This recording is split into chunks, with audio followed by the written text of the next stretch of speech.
everyone, in this video I want to explain a bit about pull and push in the face. So here with this expression you can see that this mouth pushes the cheeks up, right, this here.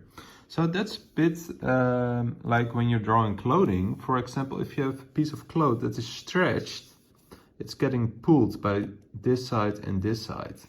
And then you get this stretched plane. But when something is pushed together, like the cheeks, you get these shapes. So here you can see that with the cheek, and here in the front view. But here you can see that it's stretched down by the mouth that's open. So here that gets stretched. And so that's why I draw this net on top of it to really showcase that, how all these elements get stretched and pushed and pulled. So try to think of that.